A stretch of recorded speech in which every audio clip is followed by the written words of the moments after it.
Hello girls, आज मैं आपको राजा राम मोहन राय के सामाजिक विचारों के बारे में बताऊंगी।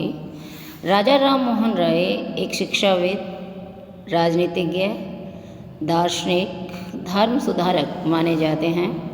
राजा राम मोहन राय का जन्म ऐसे समय में हुआ था जब भारत अंधकार में जीवन व्यतीत कर रहा था।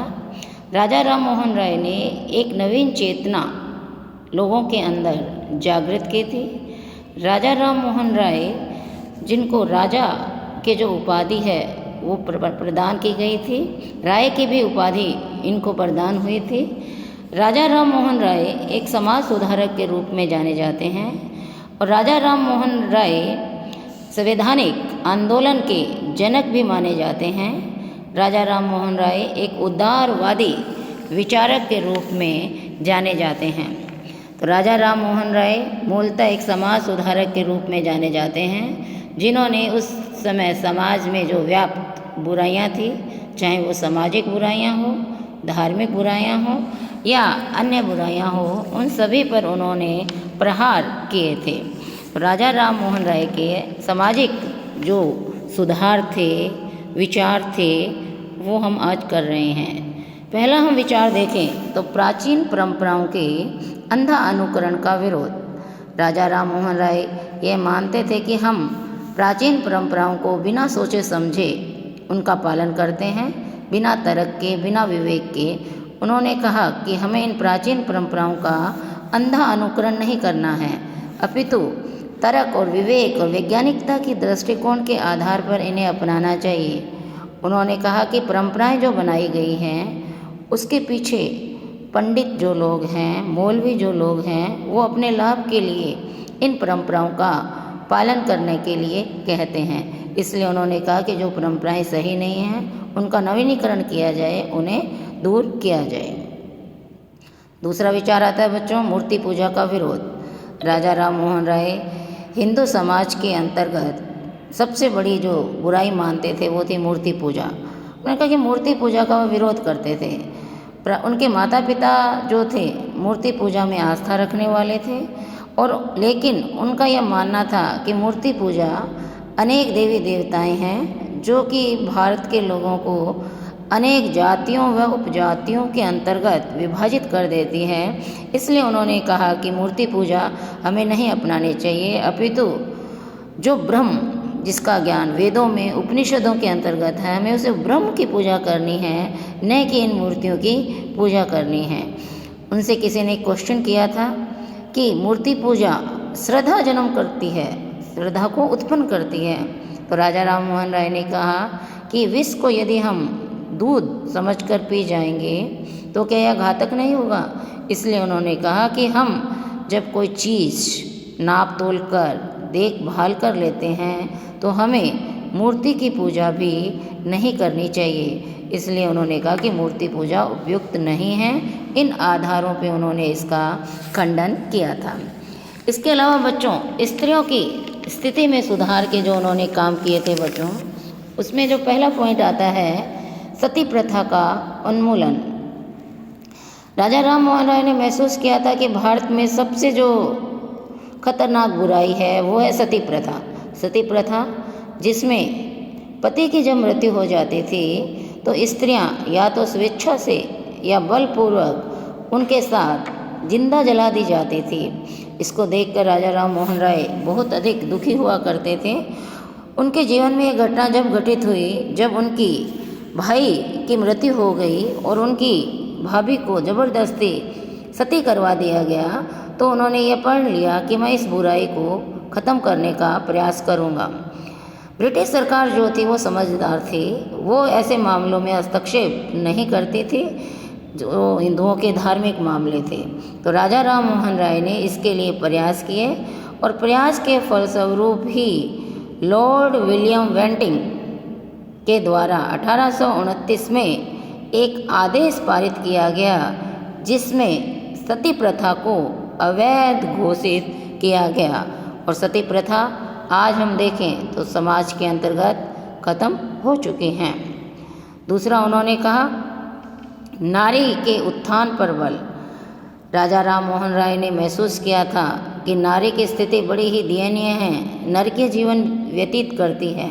उसका जीवन घर की 4 दीवारी तक सीमित है। तो उन्होंने कहा कि नारी जाति है, उसके उत्थान पर बल दिया जाना चाहिए। नारी को धार्मिक शिक्षा दी जानी चाहिए। समाज की उन्नति, कल्याण, अन्य सभी कार्यों में भी उसे भाग लिया जाना चाहिए। और इसलिए उन्होंने कहा कि नारी के उत्थान के लिए उन्होंने कहा कि सती प्रथा अवैध हो। बहु पत्नी प्रथा को उन्होंने अवैध घोषित करने की बात कही। छोटी आयु में शादी की बात उन्होंने मना कही और लड़कियों को शिक्षा की बात कही। और इसके अलावा महिलाओं को प्रॉपर्टी के अधिकार की बात कही, जो उनकी नारी के उत्थान पर बल देने की बात करती है। इसके अलावा बाल विवाह का विरोध। राजा राम मोहन राय बाल विवाह के विरोधी थे। उनका मानना था कि बाल विवाह एक कुप्रथा है। छोटी आयु में शादी कर दी जाती है, जिसके कारण वो जल्दी विडो हो जाती हैं और उनके नरकीय जीवन उन्होंने व्यतीत करना पड़ता है। उन्होंने कहा कि नारी जो है उसको छोटी अवस्था की शादी करने से शारीरिक और मानसिक दोनों ही विकास रुक जाते हैं। इसलिए उन्होंने बाल विवाह का विरोध किया था। इसके अलावा बहुपत्नी प्रथा का विरोध। राजा राम मोहन राय ने महसूस किया था कि एक पति बहुत सारी पत्नियां रखता था। तो उन्होंने कहा कि यह प्रथा उपयुक्त नहीं है, क्योंकि बहुपत्नी प्रथा जो है सही नहीं है। एक व्यक्ति एक ही स्त्री रख सकता है। यदि आवश्यकता पड़े किसी कारण से तो मजिस्ट्रेट से लाइसेंस लेकर वो दूसरा विवाह कर सकता है। इसके अलावा उन्होंने विधवा पुनर्विवाह पर बल। विधवा जो स्त्रियां छोटी अवस्था में शादी करते थे, विधवा हो जाती थी, उन्होंने कहा कि उन्हें जो है दोबारा शादी करने की आज्ञा होनी चाहिए। उन्होंने युवाओं से आह्वान किया कि युवा आगे आएं और जो विधवा हो गई हैं छोटी आयु में, उनके साथ शादी करके अच्छा जीवन व्यतीत करें। लेकिन उन्होंने एक बात और कही कि जो प्रौढ़ अवस्था में विधवा होती हैं, मतलब बड़ी अवस्था में, उन्हें दोबारा शादी करने की आवश्यकता नहीं है। वो अपना सम्मानपूर्वक जीवन व्यतीत करें। नेक्स्ट आता है संपत्ति का अधिकार। राजा राम मोहन राय ने कहा कि स्त्रियों को संपत्ति का अधिकार दिया जाना चाहिए। इससे पहले बच्चों, लड़कियों को किसी प्रकार की प्रॉपर्टी नहीं मिलती थी, न तो अपने पति से मिलती थी, न ही अपने पुत्र से मिलती थी। ऐसी स्थिति में वो नरकीय जीवन व्यतीत करती थी। इसलिए उन्होंने आह्वान किया कि स्त्रियों को प्रॉपर्टी मिलनी चाहिए। पुत्र की जो प्रॉपर्टी है उसमें से उसे आधा हिस्सा, और पुत्री जो है अपने माँ बाप से 1/4 हिस्सा की प्रॉपर्टी की हकदार होगी, ऐसा उन्होंने कहा था। स्त्री शिक्षा पे बल। बच्चों, उन्होंने कहा कि स्त्रियों को शिक्षा दी जानी चाहिए, पढ़ाया जाना चाहिए। स्त्रियों में विवेक है, बुद्धि है। अल्पा, घोषा, गार्गी ऐसी महान स्त्रियां हुई हैं जो कि विद्वान थी, शिक्षाविद थी। तो हम स्त्रियां भी किसी से कम नहीं हैं। स्त्रियों को पढ़ाने की बात इनके द्वारा कही गई थी। ये सारे पॉइंट एक पॉइंट के अंदर एक क ख ग करके आप लिख सकते हो। स्त्रियों की स्थिति के अंतर्गत, स्त्रियों की स्थिति में सुधार के अंतर्गत। फिर नेक्स्ट पॉइंट आता है बच्चों हिंदू पुनरुत्थान पर बल। राजा राम मोहन राय ने अनुभव किया था कि समाज अपनी जो प्राचीन गौरव था उसको ख़त्म करता जा रहा है। परंपरावादी रूढ़िवादिता के चुंगल में फंसता चला जा रहा है और हिंदू समाज में अनेक कुरीतियाँ इसके अंतर्गत आ गई हैं। इसलिए उन्होंने कहा कि हमें वेद उपनिषद जो हमें प्राचीन थे उनमें ऐसी कोई कुरीतियाँ नहीं थी, कोई आडंबर नहीं थे। उन कुरीतियों को ख़त्म करने के लिए हमें वेदों और उपनिषदों का सहारा लेना चाहिए। और उन्होंने मूर्ति पूजा, सती प्रथा, बाल विवाह, समुद्र की यात्रा न करने जैसी कुछ बुराइयां थीं, उन पर उन्होंने प्रहार करने की बात कही। उस समय यह किंवदंती थी कि कोई समुद्री यात्रा करेगा तो उसकी मृत्यु हो जाएगी। राजा राम मोहन राय ने स्वयं 1830 में समुद्र मार्ग से उन्होंने यात्रा की और इसकी उन्नति को उन्होंने गलत ठहराया। तो हिंदू पुनरुत्थान में जो बुराइयां थी उन पर उन्होंने इसमें प्रहार किया था। जातीय भेदभाव का विरोध। राजा राम मोहन राय को हिंदू समाज पर जो कलंक मानते थे वो था जातीय भेदभाव। उन्होंने महसूस किया था कि भारत अनेक जाति उपजातियों में विभाजित है और उन्होंने यह प्रश्न किया था कि हमें इन जाति व उपजातियों को ख़त्म करना है, हमें संपूर्ण राष्ट्र को एक होना है। जो धर्म के आधार पर विभाजित हैं उन्होंने सबका विरोध किया था और इसके लिए उन्होंने आत्मीय सभा का गठन किया था, जिसका उद्देश्य था जात पात को भुलाकर एक ईश्वर में आस्था रखें, जिससे कि ये जात पात का भेदभाव, धर्म का भेदभाव खत्म हो सके। पाश्चात्य संस्कृति के तत्वों को स्वीकारना। राजा राम मोहन राय ने कहा कि जो अच्छी बातें हमारी संस्कृति में हैं, जो रामायण है, महाभारत है, गीता है, उपनिषद है, उनका उन्होंने गहन अध्ययन किया था। उन्होंने महसूस किया था कि ये हमारी संस्कृति श्रेष्ठ है, अच्छी है। हमें अंधाधुंध होकर पाश्चात्य संस्कृति को नहीं अपनाना। पाश्चात्य संस्कृति की जो अच्छी बातें हैं उन्हें हमें अपनानी है। अंग्रेजी भाषा का उन्होंने समर्थन किया। अंग्रेजी भाषा को राष्ट्रभाषा बनाने की बात कही और उन्होंने उपनिषदों का जो अनुवाद है अंग्रेजी और बंगाली भाषा के अंतर्गत किया और उन्होंने वेदांतिक साहित्य की जो साहित्य था अनेक भाषाओं में उन्होंने उसका अनुवाद किया। सहिष्णुता और धर्मनिरपेक्षता पर उन्होंने बल दिया। उन्होंने कहा पाश्चात्य संस्कृति की कुछ अच्छी बातें हमें अपनानी है, उनका अंधा अनुकरण हमें नहीं करना है।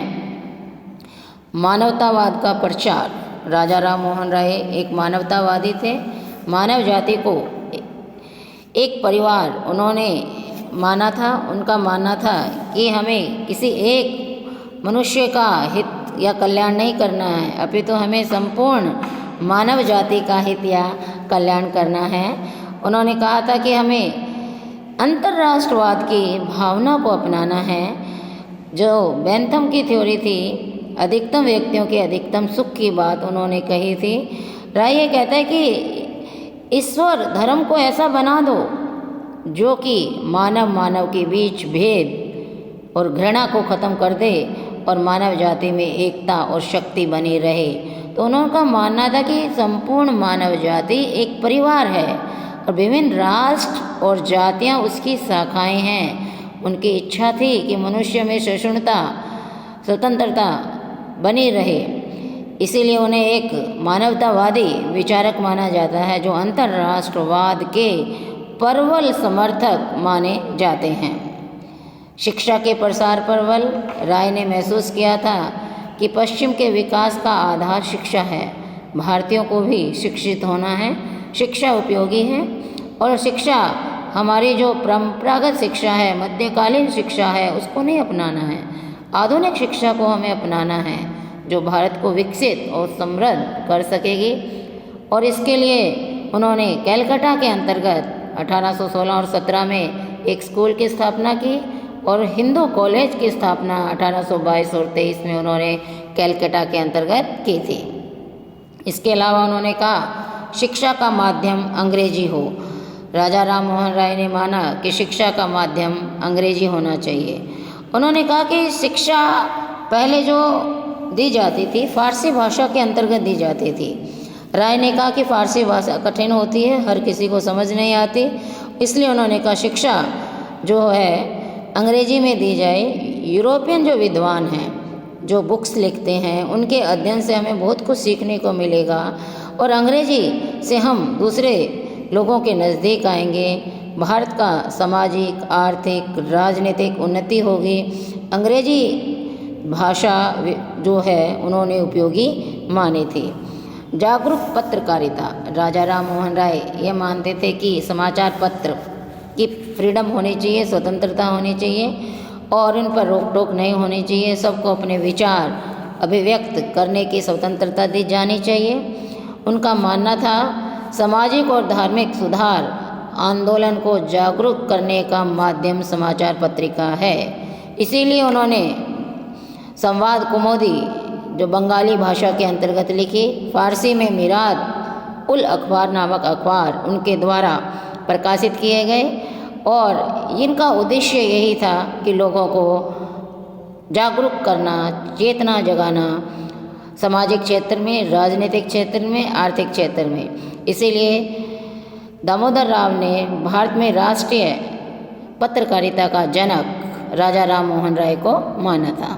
तो बच्चों, निष्कर्ष में हम कह सकते हैं कि आधुनिक भारत के प्रथम विचारक के रूप में भारतीय समाज में अनेक बुराइयों पर प्रहार करने वाले, जिन्होंने मूर्ति पूजा, सती प्रथा, बाल विवाह, विधवा विवाह का समर्थन, स्त्री की प्रॉपर्टी के अधिकार का समर्थन, जिन्होंने नारी जाति के गौरव को पुनः जागृत किया और जिन्होंने अंधविश्वासों से उठकर मानव एकता का पाठ पढ़ाया, जो एक जागरूक पत्रकारिता के समर्थक, जो भारतीय जनमानस में अपना एक अलग छाप जिन्होंने छोड़ी।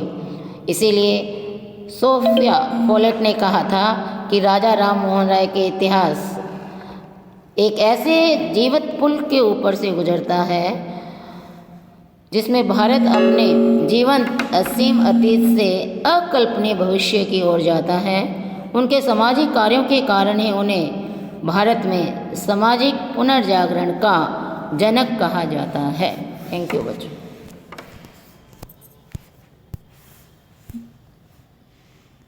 ठीक बोला? हाँ मैम, वो चेक करते हैं। बस हो गया, खत्म हो गया। हो गया, मैंने तो कर दिया। छोटा कितने मिनट का आ गया? ये अपने हो गए, मैं देखते हैं। हैं? देखते हैं। चला जाएगा? देखते हैं। तेरे वाले से कर दे अपलोड, उसमें क्या है? वही पता नहीं कट हो सकती है या